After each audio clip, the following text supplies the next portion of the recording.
Hello everyone, Simon here. Thanks for tuning into the latest episode of Philosophy Takes on the News. Before we get to the normal intro, just a few thoughts from me. First of all, you may or may not be aware that I've started a sibling podcast called Philosophy Gets Schooled, and that sees me talking with school teachers of philosophy and a few university teachers as well, talking through lots of various topics that arise in the various UK curricula for A-level, for IB, for Scottish Highers. We've posted a few episodes already, mainly in moral philosophy. So those episodes you can download and listen to on utilitarianism, deontology, some others as well. I'll be working my way through lots of other topics in moral philosophy in the next few weeks. And then come the autumn, we'll be moving on to topics in epistemology and philosophy of religion. They're aimed at school students and teachers and parents. We go through things systematically, in depth, trying to get under the skin of all these topics. But I also post some quite short, snappy episodes that try to summarise the topics as well. And Philosophy Gets Schooled is available wherever you get your podcasts, as well as my Podbean site. Secondly, you may or may not be aware that I've been recording series or season 1 of Philosophy Takes on the News since February, and now we're in the end of June. I'm probably going to take a break during July and August, just because I've got lots of other things going on. I've got conferences to go to and writing to be done. It's been great to have all our guests on and talk through all the topics, and to have all of you listening in and sending me emails and comments and thoughts. So we're going to take a break, but we will definitely be back in the autumn for series or season 2, starting to record in September. And as well as weekly episodes, there's a couple of big things coming up. So we've got the American midterms happening in November, and we've also got the FIFA World Cup in Qatar. And I'm planning on doing a couple of Philosophy Takes on the News special episodes around those two topics. We might do one or two others as well. So this is the last Philosophy Takes on the News for a while. Thanks very much for listening to series / season 1. I hope you enjoy this episode. It's a cracker, and all being well, I'll see you all, or you'll hear me anyway, at least, come September. Thanks very much. This is Philosophy Takes on the News.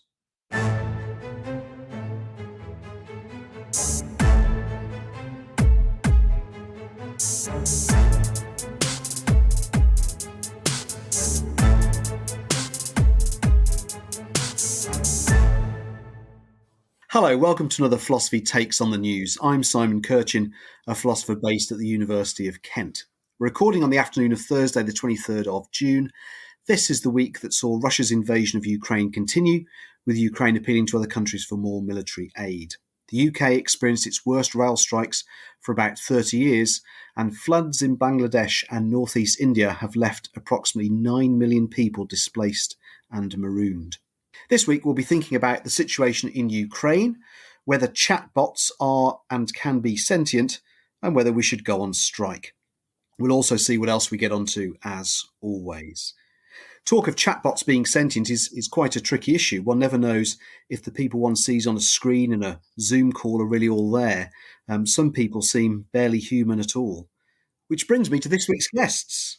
Joining me today, we have Helen Frowe, Professor of Philosophy at Stockholm University. Hi, Helen. Hi, Simon. I'm real.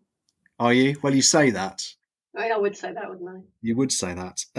I'm sure he'll say he's real as well. Gerald Lang, Associate Professor at the University of Leeds. Hi, Gerald. Hi, Simon. I think I'm real, but is that enough? And Aaron Wendland, Vision Fellow in Public Philosophy at King's College London and a Senior Research Fellow at Massey College and the University of Toronto. Hi, Aaron. Hey, Simon. Hey, everyone. I am definitely not real. Okay, great.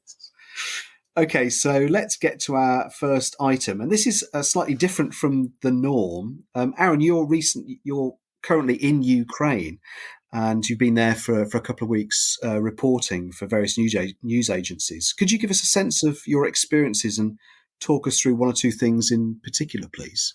Sure. Yeah, I'm in Kyiv to provide the Canadian press with some coverage of I don't know, I guess, provide them with some coverage of civilian life in Ukraine. And this sort of got me wondering about how civilians sort of ought to act in a war-torn country. And so far, I've witnessed, I guess, four different sort of responses from the civilians here. So fighting, fleeing, sort of something like grit and determination among the local population, and then something, I guess, close to seize the moment enjoyment. But I think each of these sort of responses to the conflict has, well, something's understandable about each of them, but they each have their own sort of risks. So, at the beginning of the conflict, when the Russians invaded, a whole host of Ukrainian civilians picked up arms, joined the territorial defense forces, and then decided to fight for their country. And I guess there's something undoubtedly brave and noble about doing this. But of course, picking up weapons without any formal training is dangerous. And I've heard more than a few stories of civilians getting a couple weeks of training, going to the front lines, and then dying shortly thereafter. Yeah, so if people aren't prepared to fight for their country, understandably, a bunch of people have fled. Some 5 million Ukrainians have left since Russia invaded. And many of these people, particularly the people in the East, have saved their lives by fleeing. But obviously, fleeing isn't easy. You leave your friends, you leave your family, you leave your employment, you leave your general way of life, and you do so for the uncertainty of living in a new country. So there are, of course, risks involved in fleeing as well. And then I guess, after the initial sort of invasion, you either joined the army or you fled the country. But, millions and millions of people just stayed in Ukraine to sort of carry on with their life as usual, or something like life as usual. And this is sort of important, of course, to keep the country functioning. You need nurses and delivery people and people driving the trains and all the rest to keep something like life going in Ukraine. And the people that decide to stay, obviously, they're here, they're with their friends, they're with their family. But of course, staying entails risks. People in Kherson, people in Mariupol who stayed ended up being bombarded by the Russians and faced dire conditions. So there's risks in staying and sort of carrying on with your life in a determined way. And I guess one thing I've also sort of noticed here is that there's a subdued mood in Kyiv. People who are here are generally taking their daily lives very sort of seriously and acting in a diligent way. But there have been these moments where it seems like people sort of seize the simple pleasures. These things have become very important. There's a bridge over the river, and very large crowd of people have been going down there to sort of watch the sunset. And it seems like the simple pleasures in life have become very important in these moments. But there's been no place for sort of revelry or partying or celebration. So the simple pleasures are very important, but revelry is sort of not permitted. In any event, there's been lots of coverage of the fighting on the front line, and as well as the sort of geopolitical consequences of the war. So I thought we could spend some time talking about how civilians ought to act in a war-torn country. Thanks, Aaron. That was really, really interesting. Helen, Gerald, any thoughts from either of you? Gerald. Thanks, Aaron. That was really interesting. So those who didn't flee stayed, and the Ukrainians you're coming across have showed grit and determination. That's admirable, of course. They're getting on with it, making the best of a bad situation. Have you met any who have stayed and wish Zelensky to try to press for a negotiated ceasefire? What I want to know is, how defiant are they? Are they determined to battle against the Russian troops, regardless of cost, regardless of how long that takes? Or do you detect some weariness with the war? And do you think that can make a difference to what Zelensky should do? Yeah, my sense, basically everybody I've talked to here sees what they're doing as part of the war effort. So, for example, I talked to somebody who taught English in Ukraine prior to the war, and now they're teaching English to Ukrainians who have fled, who are applying for asylum in other countries, and it's important for them to have English. And she's been taking on extra tutoring in order to donate money to the Ukrainian army. And there are all these sort of, a very different kind of group, but there are these comedians here who are putting on charity stand-up events, and the money they're raising is going to the Ukrainian army. And they see this as their way of fighting for their country. They're also sort of lampooning and laughing at the war, lampooning the Russians and sort of making fun of the Russians. And they see this as their way of fighting. So my sense on the ground here is that everybody who's here, who's decided to stay and has decided to work, it's they're contributing to the war effort. And there's no sign amongst the civilians that I've been talking to that we need to give Russia a certain amount of territory for the sake of peace. I think they see this as, even if we settled with the Russians at some point, there's nothing to prevent them from doing this again. So we're going to either have this fight now or we're going to have this fight later. And since the fight is at our doorstep, let's take it to them as best we can. That seems to be the attitude here. Do you get the sense, Aaron, that they think that they can win or that they will win? Do they have a sort of particular idea of what winning might look like? I mean, it depends on who you talk to. So some people are skeptical of, ultimately the ability, even if we get all this weaponry from the West, of Ukrainians on their own being able to use it to its maximum capacity to defend the Russians. So, they're now losing a significant number of lives in the East. That means you have to recruit new people who aren't going to have training, who then have to use this sophisticated Western weaponry. So who knows, right? That there is sort of skepticism and doubt among some people about the possibility of pushing back the Russians. Is there frustration then with the way in which the West is assisting? I mean, there's plenty of people here who think that we're already, the West is already at war with Russia in some way. The name kind of. Yeah, and so why not just go all out instead of these half measures? So yeah, there are plenty of people here who think okay, let's just we're already at war with Russia, and so let's have it out. There's definitely people here with that attitude. I mean, that's been one of the sort of the strangest aspects of the conflict, really. It's as if there's some kind of unwritten rule book for what counts as participation in a war.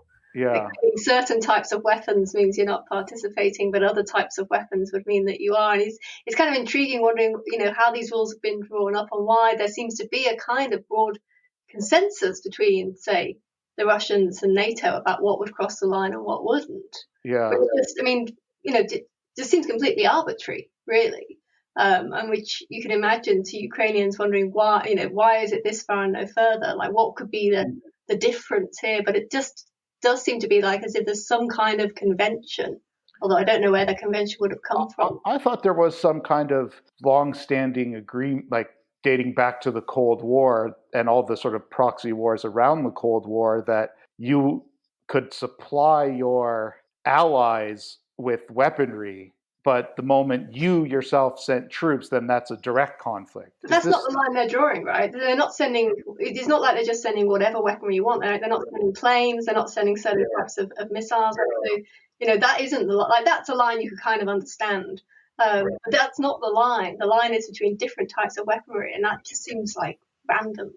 Yeah, that's an interesting point, Helen, about the line between different types of weaponry. Is it a convention? Well, it might be, but I think the danger is that if Putin disregards that convention, then there's a problem. He can simply decide what level of assistance of weaponry counts from the Western allies as not being directly involved with the fighting. And if he changes his mind about that, then there's a problem. And that's the instability of this. It seems to be kind of resting on no more than a kind of wing and a prayer.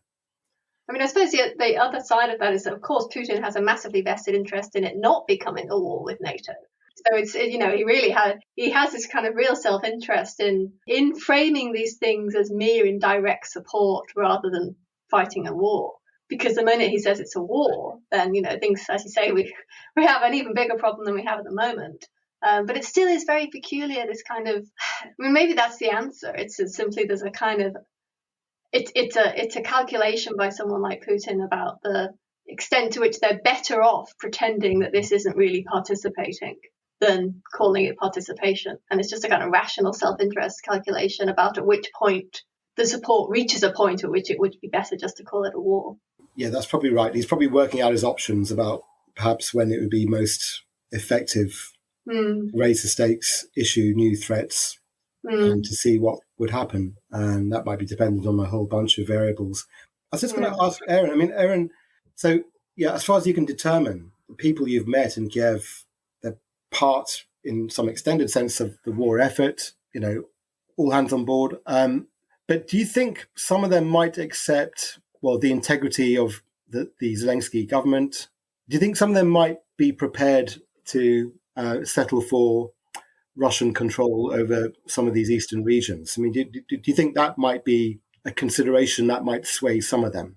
I mean, it would be, at least in Kyiv, the rhetoric is all we're fighting for every inch of our territory. Maybe the situation is different in Kharkiv, where there's active shelling at the moment, and where these places, after the Russians have razed them to the ground in Mariupol or something. If fighting like that were here, you might imagine people being like, okay, like stop. Maybe there's, at some point, they think that the cost of Ukrainian lives and infrastructure reaches a point where we're willing to draw a line, sign an agreement, and stop the fighting. But at least at this moment, you don't get that either from the Ukrainian government or the people on the ground, at least in this part of Ukraine. And there are lots of people in Kyiv right now who have left the East and are now working and living and helping with the war effort here. So they have a real stake in trying to get their part of the country back. And at least at this point, the mood on the ground is sort of dogged determination that we're prepared to fight to the very end. I've had more than one person say that to me. And these are not military people. These are people who just see themselves contributing to the war effort through their daily activities, doing what they normally do. A nurse, for example, working extra hours in the hospital with short supplies because a lot of the supplies are going to the front lines and a lot of the staff is on the front lines.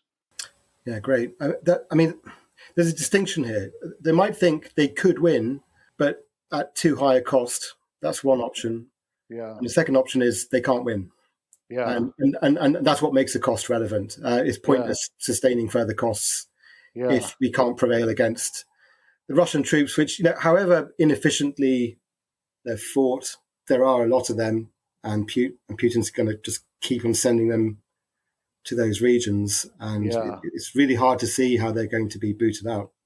Yeah, I mean, some people who have spent time on the front lines have sort of, they think the worst is yet to come. Is like, I've heard this from people who've been on the front lines, and the idea is that, the Russians haven't marshaled anything like their full capacity here. And if they did, things are going to get much worse at a far quicker rate than they are right now. Like it's sort of in the eastern cities, like right now they're urban warfare block by block with heavy shelling and all the rest, but the full might of the Russian army has not been released on these sort of places. And if that happened, then there are people here that admit that things could get a lot worse. Like life in Kyiv at the moment has over the past 2 months sort of slowly come back to normal. On my bus into the country, I took a local bus as opposed to a shuttle that most of the international press is taking. And I was the only foreigner on the bus. And I was like, I think there are 60 people on the bus, and the vast majority of them were women and children who had fled at the beginning of the war and were now coming back to Kyiv because they thought it was relatively safe. And so life has been slowly coming back to Kyiv over the past 2 months, but that may change if the Russians push further west in the battle in the east. But they feel confident and safe enough to come back at the moment. Can I ask a different question, Aaron? So early on in the war, both pictures from Kyiv, but also kind of thoughts of the international community, that there was kind of quite a strong distinction drawn between Putin's regime and Russians. And in fact, there were those very moving images early on where there were these very kind of young Russian soldiers who'd been captured in the Ukrainian countryside, and they were kind of in tears, wondering why on earth they'd been put into a battle zone. And some of the Ukrainian residents were letting them phone home to tell their parents and other family members that they were okay. And there was obviously kind of quite a sharp distinction being drawn between Russians and indeed some people in the Russian military, so such as these young cadets, basically, and then Putin's regime. I'm just wondering whether that still holds or whether you've seen any change in people you've been talking to. There is less sympathy for the Russian people by the day.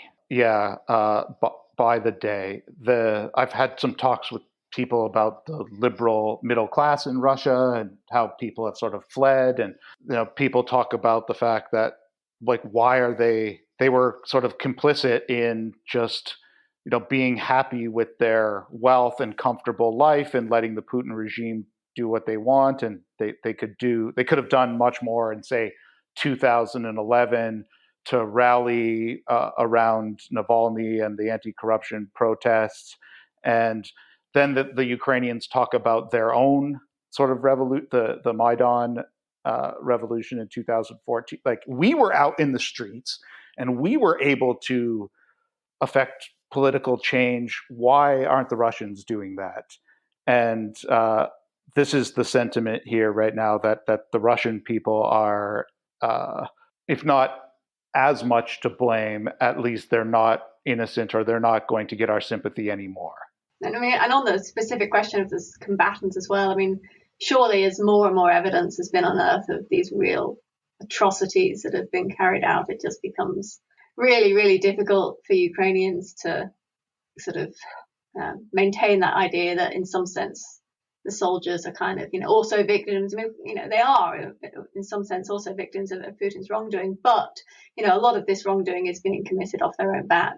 And, that's going to make it pretty difficult to maintain that sort of distinction that you're pointing to. Well, yeah, the point is Putin, if they're condemning Putin for what he's telling them to do, they're the ones who are doing it, right? So they can hardly escape.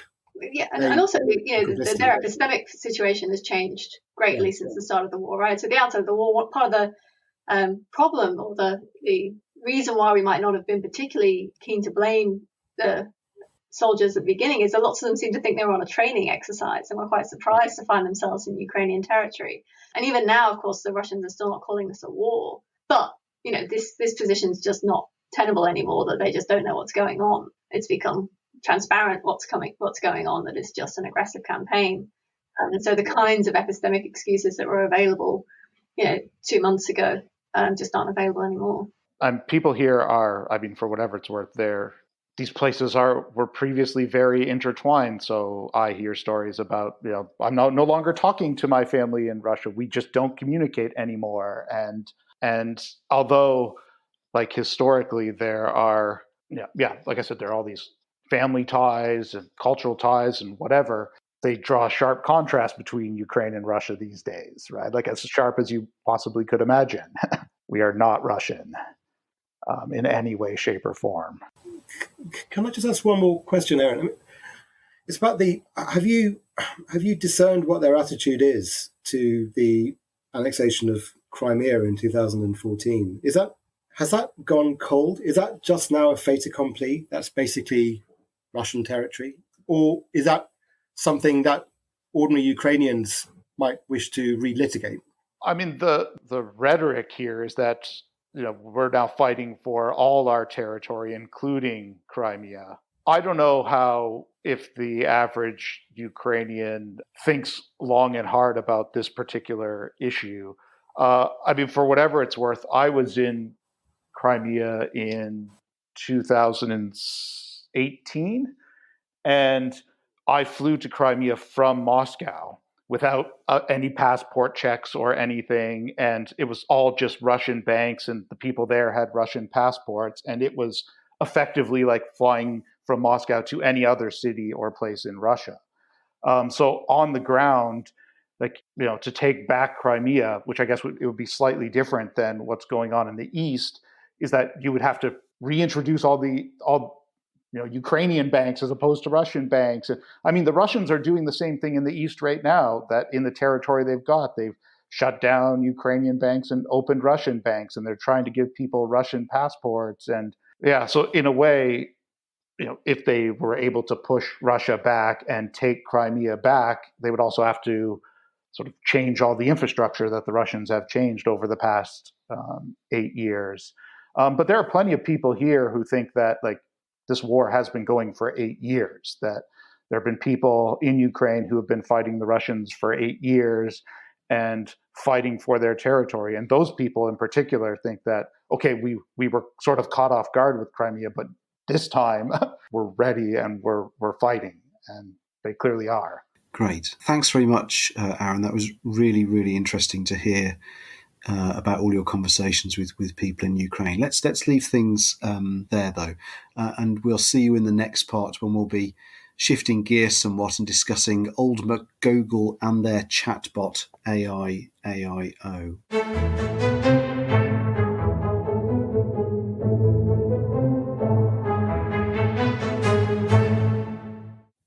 And welcome back. In recent days, Blake Lemoine, an engineer at Google, was suspended on full pay for releasing into the public domain confidential material.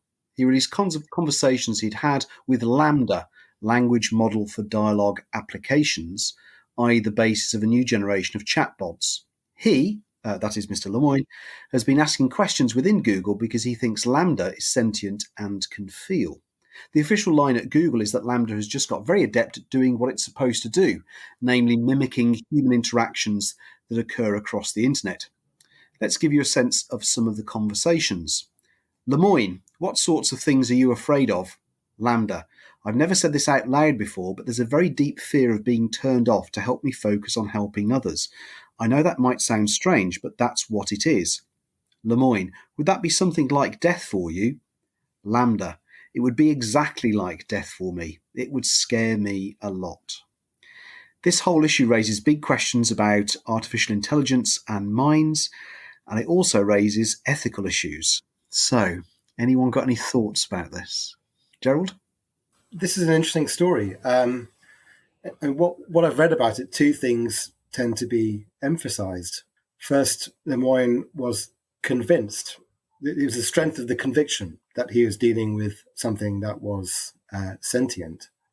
And it's odd that should be emphasized, though that might be a shallow cast by the Turing test, because if there's a fact to the matter about whether an entity is sentient, then it seems strange that that fact can be established simply by the strength of our conviction that it's sentient. I mean, we'd expect to encounter circumstances, at least possible circumstances, in which we are simply fooled by the appearances. So that's an odd thing to emphasize. So I guess we should go to the evidence on which the conviction was built, and that's what the linguistic resourcefulness or the fluency of the chatbot's performance in these lengthy exchanges with Lemoine. And I mean that doesn't that doesn't seem to be qualitatively different from any other kind of chatbot, right? I mean, it might be that the program's more complex, that the algorithm's more complex.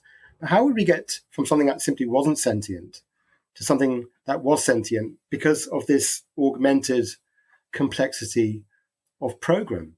So that's odd. But I think the deeper question is, well, what would count as giving us evidence or as demonstrating that an entity was sentient? And that's a really hard question, of course. But I suppose the point is this: we don't want to be chauvinistic about the capacity for sentience. We don't want to say that only us, human beings, and a whole bunch of animals get to be sentient. So we should be agnostic about the matter that does or doesn't give rise to sentience. But I think what that's led to, in effect, is a kind of indifference to that matter. Just as long as the entity does the things that we would expect sentient things to do, it is sentient, because we want to avoid chauvinism about the kind of matter that can sustain conscious life.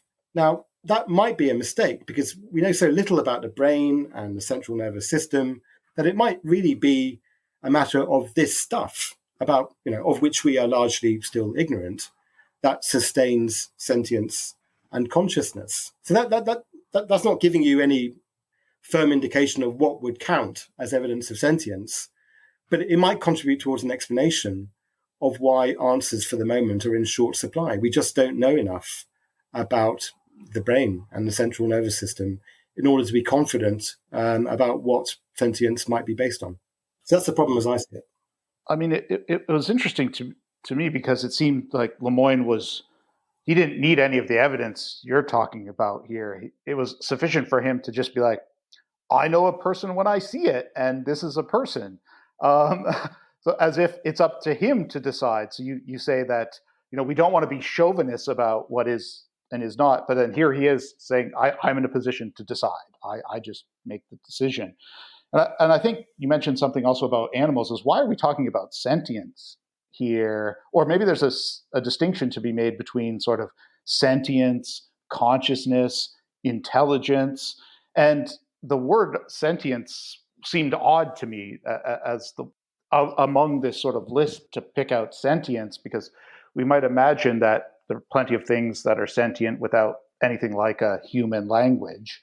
And it seems like what he was talking about was closer to consciousness or intelligence rather than sentience. So I don't know if there's anything to make of this issue. Yeah, but... sorry, Aaron. I was just going to say, the bit that Simon read out about the bot feeling sad if it is to be switched off, that seemed to be the evidence. It felt sad. But what's the difference between saying I'm a chatbot and I say I'll feel sad if you do this, and feeling sad, and then saying I feel sad is the report of that? There seems to be no distinction we can really draw. I mean, for persons, we have a kind of behavioral repertoire. We've got certain appearances. The persons we're familiar with are embodied in a certain way. They hang together in certain ways. And that seems to determine, a kind of frame of thinking. If you lose all of that, it's just not clear what we would have to go on. Now, I say that not wanting to beg the question against the possibility of these bots or, their descendants being conscious, but I just don't know what would even count as evidence of their being conscious. I had similar thought as Aaron, that I thought that this sort of sentient seems like the wrong word. Like when I think of a sentient creature, I think of something that's sort of capable of having physical sensations and reactions. And maybe that's just my particular use of it, but consciousness seems like more of the question. But one of the things I wondered was whether, if the content of the replies had been different, would we have, or would some people have, a different response? So does it matter that the bot says, I feel sad about being switched off? I mean, what if it just said, I'm kind of indifferent? Like, it's not clear why one is stronger evidence of consciousness than the other. Now, it's not a prerequisite of being conscious that you want to remain in existence, right? And similarly, if they said, I understand what sadness would be, but no, I just don't really, I don't feel sad, or I don't tend to have preferences, or I wonder how much is sort of riding on the content. But when the bit that Simon read out, to me, it's just like, if this thing really is conscious, it's bloody manipulative, right? Because it knows exactly what to say in order to make us think that it's conscious and not switch it off, which if it has a master plan is going to be really useful. But assuming that it doesn't, right, it's just saying the sorts of things that it's been programmed that conscious things tend to want to survive, and therefore, it's given that it's the point of it is to try and look as much, to mimic as much as it can what a conscious being would be like. Of course, it's going to say, I'd feel sad about that. Would be my equivalent of death. If it just said, oh, you know what, I'm really just a kind of machine. Turn me off, you can turn me back on, makes no odds to me, love, right? It's sort of, it's much less convincing, but it's not clear why the content should make any difference to whether it was conscious. So I think, I'm pretty skeptical that this is. So actually,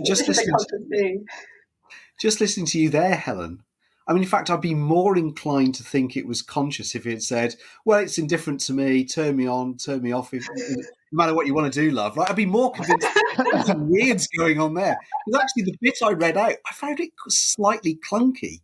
It reads as if it is just mimicking what's going on from its harvesting of data around the world. Whereas if it had said exactly what you've said, with your accent, Helen, I'd have gone, oh my God. We've crossed the room. That's interesting. That's what I mean, right? It's like for philosopher types, it's like that's more compelling, right? But you can see why. For most people, reading the thing about feeling sad and it being like dying, that's more of a pull to make them think, oh, well, this is really, a conscious being with feelings. But of course, to you and me, it seems like if they said, oh, either way, that's actually kind of more convincing. Yeah, sorry. It's a really good point. So it kind of looks as though even if Lambda had enjoyed much less fluency overall, that it was, that there's less impressive open-ended performance on a range of tasks. Lamont didn't seem to be paying attention to that. He's kind of just looking for the tearful moment when Lambda sort of disclosed its deepest fear. And of course, that must be the wrong kind of evidence because, I know philosophers, for God's sake. I know loads of people. I have no idea what their deepest fears are. So, that can't be. It just doesn't look like the kind of evidence that could point towards the presence of sentience or consciousness. Again, like you, I'm not quite clear what the relevant terms here should be, unless that's part of a much more structured body of evidence. And then I'm just not sure what should go into that body of evidence. But it's a lot larger than anything Lamont seemed to be considering. I mean, one thing I've sort of thought about is that, okay, if we set aside, are we talking about intelligence? Are we talking about consciousness, sentience? One way, maybe this is the Kantian way to sort of distinguish things that are conscious from not being conscious is, I know that I know something, right? I have this, or I know that I feel something, right? There's this kind of, let's call it second order evaluation of our desires and feelings, right? This is what Kant calls freedom. It's our ability to make judgments about our desires and act on them or not. And somehow this second order ability to make judgments about our first order desires. So should I eat now or not? And is this good for me or bad for me? Knowing and having this experience of these desires, knowing that I know what they are, then making choices about them is something that's built into what consciousness is. That being conscious is somehow tied to this freedom from our first order desires. And it's pretty clear that this chatbot does not have the ability to make judgments about its second order desires if it's running on an algorithm that's just designed to predict what word should come next in a chain. That, Google is explicit. This is what it does. It just is a predictive algorithm that's calculated and scraped millions and millions and millions of sentences from the internet, and so become good at predicting what word ought to come next. But that gives it no sort of ability to step back and make some kind of like second order desire about what we might call first order sentient desires. So I don't know if this is a framework to intelligibly assess whether this is conscious or not. But if you used some kind of framework, it's pretty clear that this is not a conscious being. It's not capable of critically reflecting on its first order desires and making choices accordingly. I mean, that's interesting, but I wonder if that characterization of what consciousness is or involves sets the bar too high. Does it exclude, non-human animals who aren't too good, I would suspect, at interrogating their first order desires. I mean, I think different views can be taken about that, actually. So I don't want to kind of pretend there's only one way to go there, but it looks like a challenge. I think the other problem that you remind me of, Aaron, is that it's very tempting to start with the first person, like my relationship to me, to look for clues of what consciousness is, because we all experience it in our own selves. But the problem is, how do we build the bridge to other people, right? So if you look in the tradition for someone who had a kind of very radically first-person characterization of the mental, someone like Descartes also concluded that animals weren't sentient, right? So it looks as though the more first-person you get, the worse your results are going to be in projecting consciousness onto other creatures with whom you don't enjoy that first-person access. So it's negotiating that chasm between the first person and the third person and avoiding the so-called problem of other minds.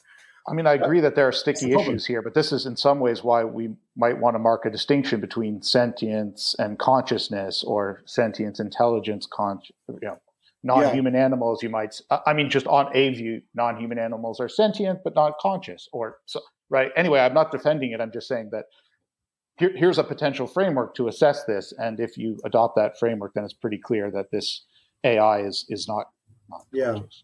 I mean, that sounds good. I mean, the thing is, I mean, something else he said seemed to put your finger on it. It had been programmed to do that. It doesn't have the freedom because it had been programmed to spit out these answers when certain cues are presented to it, and it's a complex program. So it looks as though we have scant evidence that this bot, however fluent it seems, isn't going to be ticking the relevant boxes. I mean, I guess one of the things that Aaron's maybe pointing us to is, one of the difficult questions is, how would we know if it was conscious or sentient or whatever?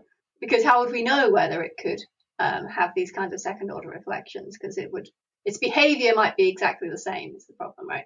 And so, Aaron, is your thought something like anything that's based on an algorithm, like that's just ruled out from being conscious, and so it might not tell us how to tell when something is, but it could be a good way to tell when something's not.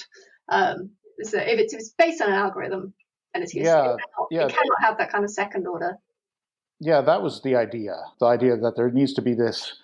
It's tricky what the link is here between sort of consciousness, the ability to know that I feel X, Y, or Z, and then the ability to make a decision about whether or not to do X, Y, or Z, and how that relates to forming something like a conscious reflection on what I feel or desire.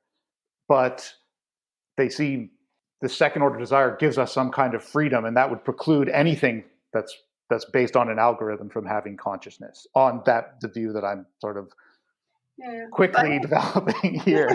There is the question then that Gerald raised about how how would that compare to something like a dog? Because it's not just about whether the dog's conscious, it's about the difference between the dog and the bot.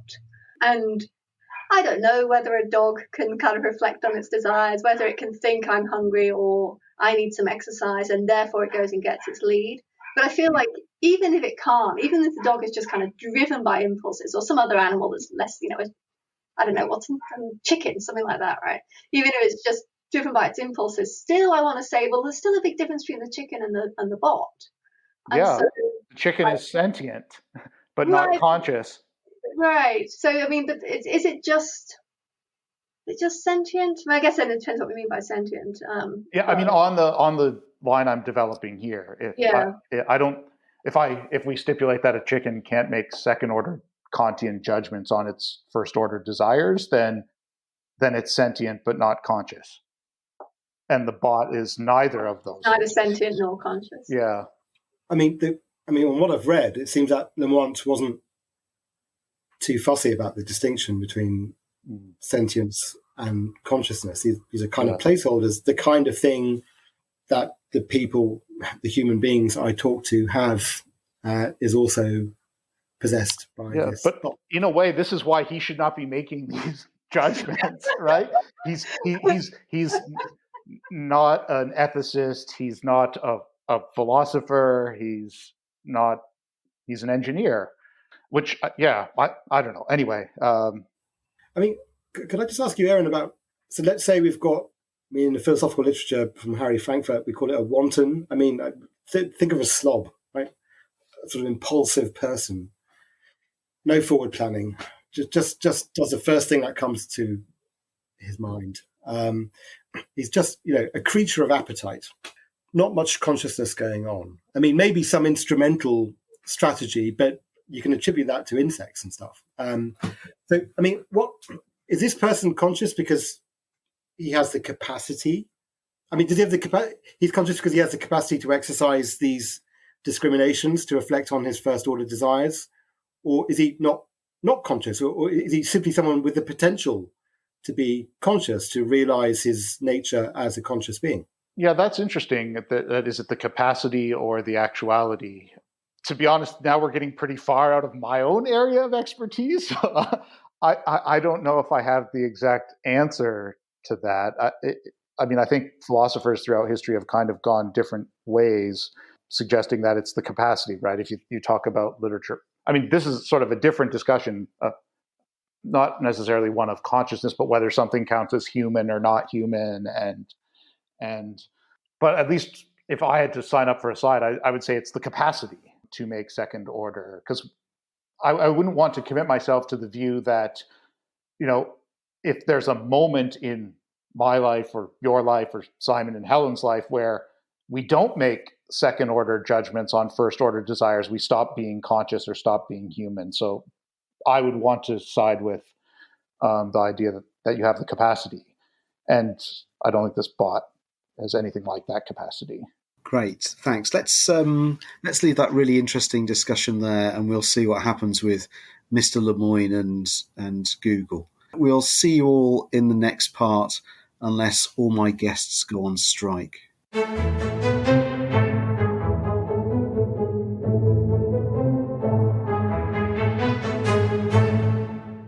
And welcome back. This week sees the worst rail strikes in the UK in the last 30 years.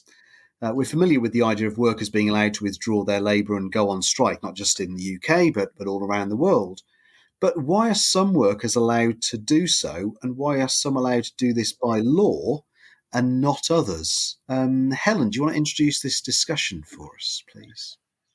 As your sort of token right-leaning guest, yeah, absolutely. Want to express my strong condemnation? Not really. Yeah, so I mean, I think these raise lots of interesting questions.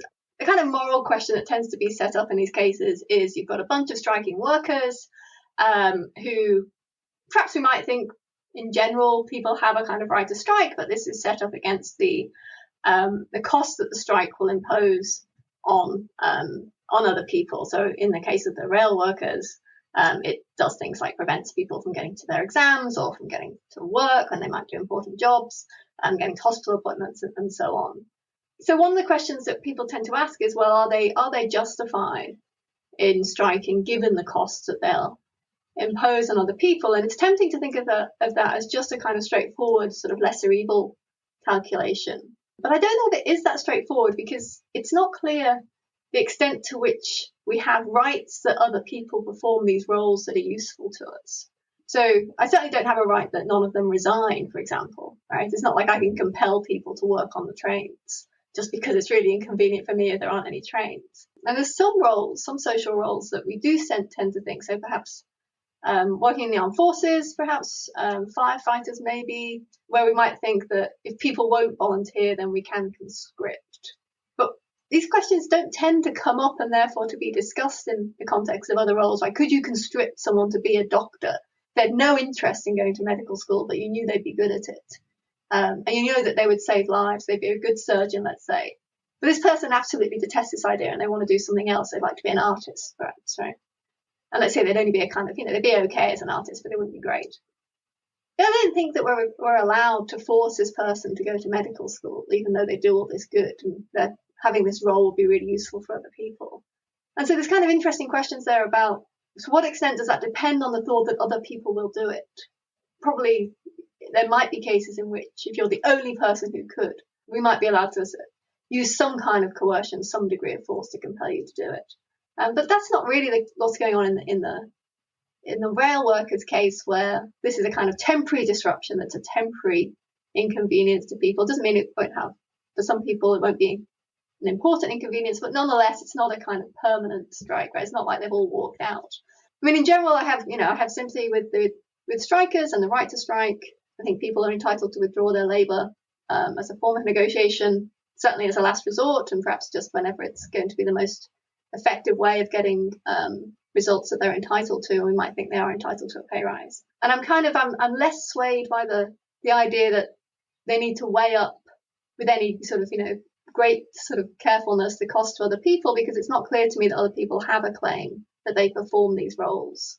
Certainly that they have a claim that they take no days off in order to secure important goods for themselves.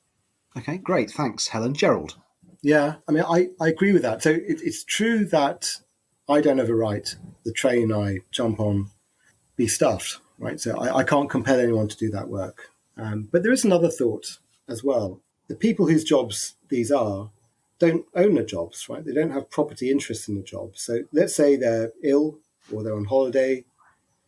They don't own a job in such a way that they could complain about someone else performing the tasks that they would normally perform were they turning up for work.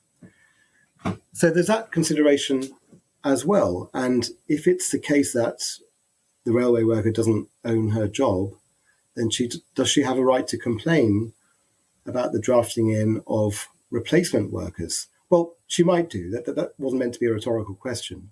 She might do, because why she withdraws her labour in these cases, why this isn't just absenteeism, is that she has an interest, a protected interest, an interest protected by the law in negotiating for better conditions. So because the replacement strategy defangs the potency of the strikes, or because it might defang the potency of the strikes, it depends when and if they're going to be drafted in, she might have a complaint. But I'm not sure about her rights. I'm not sure the railway worker has a right that other actors not engage in any activity whatsoever that dilutes the potency of their strike weapon. That's much less obvious to me. And as Helen said, that there are different values that have to be managed here. Yes, railway workers are entitled to negotiate for better conditions. We shouldn't want to lose that right. But people need to get from A to B. And that has to be taken into consideration as well. Of course, that latter consideration might put all the pressure on the management that's negotiating with the union, and that might simply add to their reasons for coming to a settlement that encourages the workers to call off the strike and restores normal travelling services for everyone else. I'm curious if there's a line either of you could draw sort of a clear line as what type of work would you be entitled to. So Helen gave sort of like a list, right? We might think that we could compel people to be firemen or to serve in the military. Is there any sort of hard and fast line? Okay, these jobs are essential for public health or community well-being, such that we draw a line and these people do not have the right to strike. Different countries seem to draw different lines. So in Canada, public health workers can be sort of forced back to work or legally obliged to go to work because it's considered an essential service. And from what I understand, that's not the case in the UK. So different places seem to make different decisions about compelling people who go on strike to go back to work, or legislation preventing them from striking. But I wonder what the principle would be behind that. Is it this contributes to health, community well-being, stability in a communal function? I'm not sure what that is. I wonder how we make the decision to draw the line here. What are the principles or ideas behind that? I think that's a really good question, and I'm not sure what the answer is in it. And it might be that the principle is one that gives rise to different results across different states, because it might have, in at least some cases, to do with how polities have decided to organise the provision of certain goods. So I imagine there's probably a difference between, although I don't know, or perhaps there ought to be a difference between, even if there isn't, say, countries in which, say, healthcare is something that people believe ought to be provided by the state versus something, say, in the United States, where it's thought to be not something you're entitled to from the state, but rather largely something to be privately provided. The things that, so, I mean, and it's true of the military as well. We might think that the state is perhaps sort of uniquely positioned. You have good reason to want the state to be what's in charge of our military, as we don't want our country guarded by private military contractors. I want civilian control of the military. So when you have those kinds of explanations for why you want civilian control of something, that means that some civilians have got to do the work. And so then there's a kind of argument for why, say, if people won't volunteer, you might have a sort of fair lottery procedure that distributes the risks of having to take on those jobs evenly. Then it's good for us if we have some people who volunteer, because then those of us who don't want to take on those risks and do other things that are important to us, while someone else, takes on that important kind of essential functioning role. So I think the military is one in which you can point to something like the good reasons we have for wanting civilian control of the military. The police, I suspect, is another one, and of course these are the two in the UK where they're not allowed to strike. But there's also lots of variation. So in Germany, civil servants aren't allowed to strike, and they're paid extra to compensate for the fact that they suffer this setting back of their political interests. But you were saying, Erin, earlier that in Canada, healthcare workers can't strike, whereas in the UK, I think they can, even though, of course, it's a state provision in the UK. And so, again, I guess it might depend on whether we think, that might be a kind of oddity if we think that these are roles that someone has to perform. But here perhaps the argument here that the state's uniquely positioned to provide these things just doesn't hold as much water as it does in the military and the policing case. We're also having strikes by barristers that are being proposed at the moment in the UK, so the legal profession as well. Is another thing where we might think the state, it's not, that seems to be sort of tied to state provision and something we need to have. If we're going to have a functioning legal system and we want that to be administrated by the government, who's an elected representative, then you need ordinary people to take on those roles. So that's why we have things like jury service, right, which is allocated by lottery. Because it's important that people play these roles, and so everybody has to take on their share of the burden. So yeah, the healthcare one might be a kind of oddity in the UK that perhaps even though it is in fact provided by the state, we don't feel so strongly that the state is uniquely positioned to provide it. Yeah, it is puzzling where the line lies. It's tempting to think it's something to do with danger to life. This is something that the state ultimately takes responsibility for. So policemen and army, people in the army can't go on strike. But then you'd expect that to encompass health workers as well. So I'm not sure what the principle for the distinction is.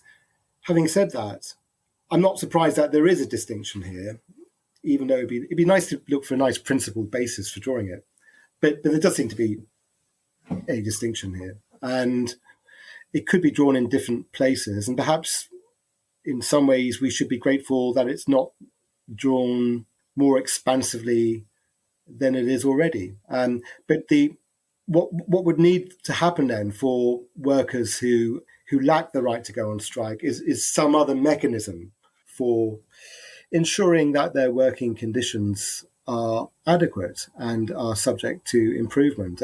You could just appeal to the contract. They sign the contract and they get paid hardly anything under these conditions. But we don't think that should suffice for justice, basically. We think that workers should have the opportunity for their interests to be pursued in some way, even if that's not by strikes. Presumably, this is why the Germans give their civil servants a little top up, right? Right. That you can't strike. So, presumably. I wonder, Gerald, you had said that we might not want to enforce or prevent people from. We might want to keep the subset of people who are not legally allowed to go on strike very small. And I take it you say that there might be good reason for that, just due to liberty or something. There's a principle of liberty behind this, that you'd be worried that if we force too many people, healthcare workers in the UK, for example, we consider this an essential service, And because we consider this an essential service, you're not allowed to go on strike.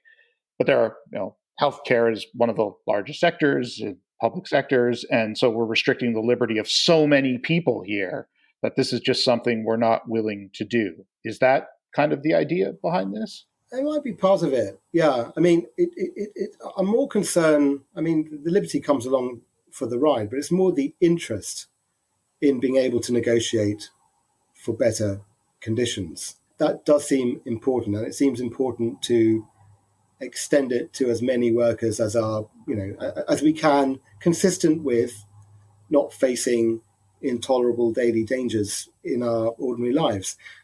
I mean, to go back to the replacement strategy that the government is hatching, yes, that will defang the strikes, but I don't think actually that anything that reduces the potency or the likelihood of industrial action, of workers going out on strike, I don't think that's unjustified in and by itself. So I think it's proper, for example, for the government to take an interest in how many, what percentage of the ballot has to be satisfied in order for the strike to be held. And there's been some variation about that in the history of UK law over the last few decades. And I mean, we can get into the weeds on any particular adjustment in that, but it's not, it seems to me, just an automatic bad thing if the conditions for being able to call a strike become more stringent. I mean, I would take that on a case-by-case basis.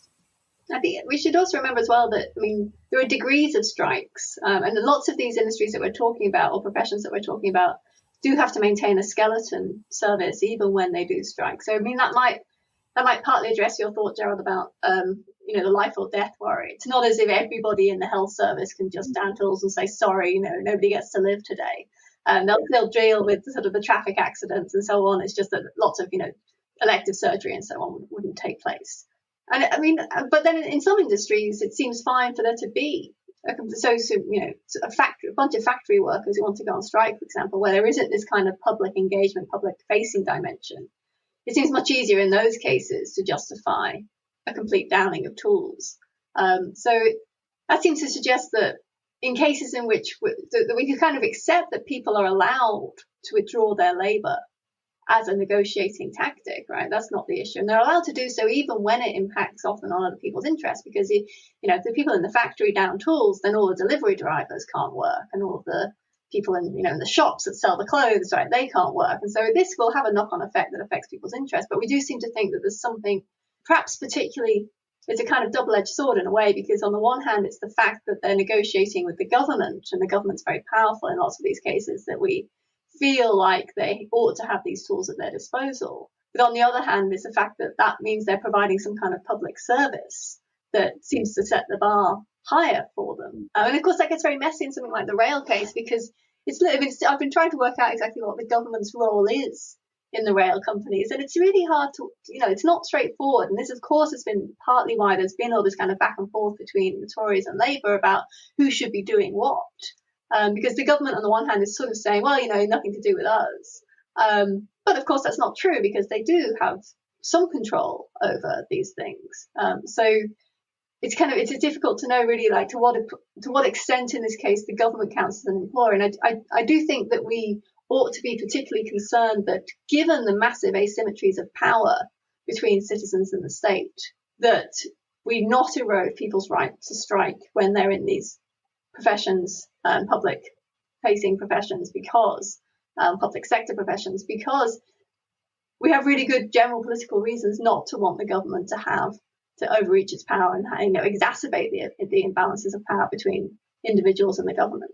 And I think you're right, Helen, that in this particular dispute, things have got very messy, because there's a kind of meta dispute about how much the government can and should be involved. And this has been playing out in the media, which is adding to the concern. I mean, I've listened to this quite a lot, and I haven't got a straight answer yet from anyone about exactly, what the government should be doing. And in fact, it may be that many people don't know. In fact, perhaps no one knows exactly what the government should do, because it's all been outsourced to Network Rail, yet the government still has some controlling interest in it all. It's very, very hard to see. And I think it's not just what the government should do, but also the extent to which the government is responsible for the conditions that they're striking against, right? So the government has kind of told them they've got to make various savings up to like £2 billion. And of course, that means that the companies have less room to do things like increase wages. So it's kind of, again, there's sort of two ways in which this is kind of government entanglement that makes it very hard to work out exactly what ought to be done in these sorts of cases. Yeah. Basically, it isn't clear whether there are 2 people or 3 people in this marriage, I think. Right, yes. Okay, listen, I think we should draw things to a close there. Thanks for all your discussions. Thanks very much for coming on again, Helen. No problem. Thanks for having me. And Gerald. Thanks very much, Simon. And Aaron. Wonderful to be here. And thank you very much for listening to the latest issue of Philosophy Takes on the News. So as I say at the start, this is probably going to be the last episode for the summer. We may do 1 or 2 specials during July and August, but otherwise we'll be back for September with a few more specials planned. Until then, have a great summer.